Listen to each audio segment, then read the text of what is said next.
నిజమే. వైఎస్ జగన్మోహన్ రెడ్డికి ఉచ్చు బిగుస్తోంది.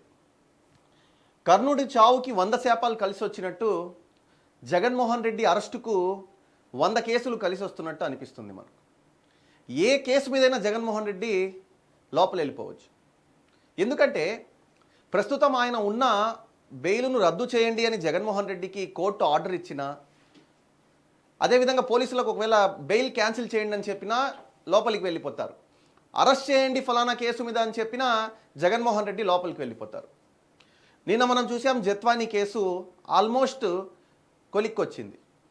ఆ కేసులో ఎవరైతే అప్పటి డీసీపీ విశాల్ గున్ని ఉన్నారో ఆయన ఇచ్చిన స్టేట్మెంట్ ప్రకారం, ఆయన ఇచ్చిన 3 పేజీల వాంగ్మూలం ప్రకారం తర్వాత నెక్స్ట్ ఎవరు, హూ ఇస్ నెక్స్ట్ అన్నది క్లియర్గా మనకు అర్థమైపోతుంది.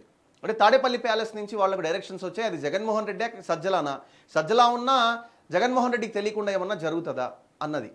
ఇంకొకటి, నిన్న మన వైఎస్ సునీత ఆమె భర్తతో నర్రెడ్డి రాజశేఖర్ రెడ్డితో కలిసి చంద్రబాబు నాయుడు దగ్గరికి వెళ్ళారు. చంద్రబాబు నాయుడు గారి దగ్గరికి వెళ్ళి ఆమె ఒక అర్జీ ఇవ్వడం జరిగింది. అర్జీ విషయం ఏంటంటే వైఎస్ వివేకానంద రెడ్డి హత్య కేసుకు సంబంధించి ఇన్వెస్టిగేషన్ త్వరితగతిన చేయండి అన్నది ఒకటైతే, ఇక్కడ ట్విస్ట్ ఏంటయ్యా అంటే ఒకసారి మనం బ్యాక్కి వెళ్దాం. 2019 మార్చి 15న వైఎస్ వివేకానంద రెడ్డి హత్య జరిగింది.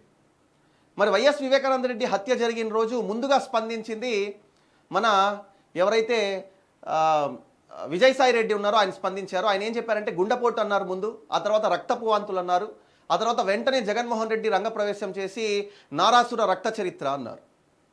ఇది అప్పుడు జరిగింది. సరే, దీనికి సంబంధించి అప్పుడు మన నారా చంద్రబాబు నాయుడు గారి ప్రభుత్వంలో, అంటే ప్రభుత్వం అధికారంలో ఉన్నప్పుడే, కాకపోతే ఆయన ఆపద్ధర్మ ముఖ్యమంత్రిగా ఉన్నారు కాబట్టి జగన్మోహన్ రెడ్డికి అదొక అస్త్రంలా ఉపయోగపడి జగన్మోహన్ రెడ్డి ఏం చెప్పారంటే, ఒకటి తండ్రి చనిపోయాడు, 2 బాబాయిని నరికేశారు, ఇంకా నన్ను కాపాడండయా నాయన, నన్ను కాపాడండయా నాయన నన్ను అన్నట్టు జగన్మోహన్ రెడ్డి ఎప్పుడైతే ఆ ప్రజా సింపతి కార్డ్ని ఉపయోగించి 151 సీట్లతో అధికారంలోకి వచ్చాడు. అధికారంలోకి వచ్చిన జగన్మోహన్ రెడ్డి దగ్గరికి నేరుగా మన వైఎస్ సునీతారెడ్డి వెళ్ళింది. సునీతారెడ్డి వెళ్ళి ఏం చెప్పిందంటే, నేరుగా అన్నయ్య కేసు ఇలా నాన్నను చంపేశారు కదా అన్యాయంగా, మరి దానికి సంబంధించి కేసు ఇన్వెస్టిగేట్ చేయి, సిబిఐకి అప్పగించు అంటే, సిబిఐ లాంటి పెద్ద పెద్ద మాటలు మాట్లాడతావేంటి నువ్వు, వెళ్ళి ఇక్కడి నుంచి ముందు అవేం మాట్లాడొద్దు అని చెప్పి జగన్మోహన్ రెడ్డి సునీతారెడ్డిని అక్కడి నుంచి పంపించేయడం జరిగింది. మరి జగన్మోహన్ రెడ్డి సునీతారెడ్డిని పంపించేసి ఈమె ఏం చేసిందంటే, అప్పటి నుంచి న్యాయ పోరాటానికి దిగిన సందర్భంలో ఇంకా తప్పక ఆ కేసు సిబిఐ తీసుకోవాల్సిన పరిస్థితి ఏర్పడింది. మరి సిబిఐ తీసుకున్న తర్వాత జగన్మోహన్ రెడ్డి ఏం చేశాడయ్యా అంటే, జగన్మోహన్ రెడ్డికి సంబంధించిన వ్యక్తులు అక్కడ ఏం చేశారయ్యా అంటే, first YS Vivekananda Reddy pi ఎవరైతే ఉన్నాడో ఆ పిఐ ఏం చేశాడంటే, మన వైఎస్ సునీతారెడ్డి మీద, ఆమె భర్త మీద, అదేవిధంగా రామ్ సింగ్ అప్పటి సిబిఐ ఎస్పీ ఎవరైతే ఇన్వెస్టిగేషన్ చేస్తున్నారో ఆయన మీద, 3 మీద ఒక కేసు పెట్టాడు ఆయన.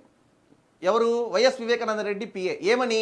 వైఎస్ సునీత ఆమె భర్త ఇద్దరు కలిసి రామ్ సింగ్ మీద ఒత్తిడి తెస్తేనంట, రామ్ సింగ్ అంటే సిబిఐ ఎవరైతే అధికారి ఉన్నారో ఆయన వీళ్ళ మీద ఒత్తిడి చేసి కేసును ముందుకు తీసుకెళ్తున్నారని చెప్పి వాళ్ళు కేసు పెట్టడం జరిగింది. ఇదే ట్విస్ట్ ఇక్కడ. వైఎస్ సునీత ఏమో ఈమె న్యాయం చేయండి అని చెప్పి వెళ్తే, ఈమె మీదే ఉల్టాగా జగన్మోహన్ రెడ్డి ఆనాడు కేసు పెట్టించాడు ఆ ప్రభుత్వంలో. అది జరిగింది. మరి ఇటువంటి నేపథ్యంలో ఇప్పుడు 2 ఆప్షన్స్ ఉన్నాయి. ఒకటి, వైఎస్ సునీతారెడ్డి ఏం చేసిందంటే, ఆమె భర్తతో కలిసి నేరుగా చంద్రబాబు నాయుడు గారి దగ్గరికి వెళ్ళి నా మీద పెట్టిన అక్రమ కేసును ముందు తొలగించండి అని చెప్పి ఒకటి అడిగి ఉంది ఆమె.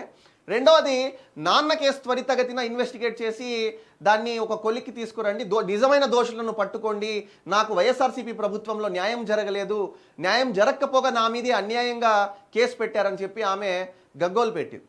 మనకు అర్థమవుతుంది. అయితే ఇక్కడ సెటైరికల్గా నారా చంద్రబాబు నాయుడు గారు కూడా ఏం చెప్పారయ్యా అంటే, వైఎస్ సునీత అమ్మ నువ్వు తర్వాత నీ మీద కేసు పెట్టారు, ముందే నా గురించి నారాసుర రక్త చరిత్ర అని చెప్పి జగన్మోహన్ రెడ్డి రాశాడు, కాబట్టి మొదటి బాధితుడిని నేను, ఆ తర్వాత బాధితులు మీరు అని చెప్పి నారా చంద్రబాబు నాయుడు గారు కూడా చెప్పడం జరిగింది. మరి చంద్రబాబు గారు ఈ విధంగా చెప్పినప్పుడు, ఫస్ట్ చంద్రబాబు గారు ప్రభుత్వం అధికారంలోకి వచ్చిన తర్వాత, కూటమి ప్రభుత్వం అధికారంలోకి వచ్చిన తర్వాత ఇప్పుడు ఏం చేయొచ్చు అంటే, ఆ కేసును తిరిగి అంటే 2019లో మార్చిలో ఏదైతే మర్డర్ జరిగిందో వైఎస్ వివేకానంద రెడ్డి గారిది మర్డర్ జరిగినప్పుడు ఏబి వెంకటేశ్వరరావు గారు ఇంటెలిజెన్స్ డీజీగా ఉన్నారు. మరి ఇంటెలిజెన్స్ డీజీగా ఉన్న ఏబి వెంకటేశ్వరరావు గారికి ఆనాడు ఆయన ఏంటంటే కొంత కీలక సమాచారాన్ని సేకరించారు ఆ మర్డర్ కేసుకు సంబంధించి. మరి వెంటనే వైఎస్ఆర్సీపీ ప్రభుత్వం అధికారంలోకి వచ్చేసి ఆయన్ను సస్పెండ్ చేసింది. ఏబి వెంకటేశ్వరరావు గారిని సస్పెండ్ చేసినా కూడా ఆయన దగ్గర ఏదైతే ఇంటెలిజెన్స్లో సమాచారం సేకరించి పెట్టున్నారో ఆ సమాచారం నాకు తెలిసి ప్రభుత్వం దగ్గర ఇప్పటికీ భద్రంగా ఉంది. ఎందుకంటే సస్పెండ్ అయినా కూడా 1-2 సార్లు ఏబి వెంకటేశ్వరరావు గారు సిబిఐకి ఆ ఇన్ఫర్మేషన్ ఇచ్చినా కూడా వాళ్ళు పట్టించుకోలేదు. ఎందుకంటే ఆ స్థాయిలో జగన్మోహన్ రెడ్డి మ్యానిపులేట్ చేస్తూ ఉన్నారు.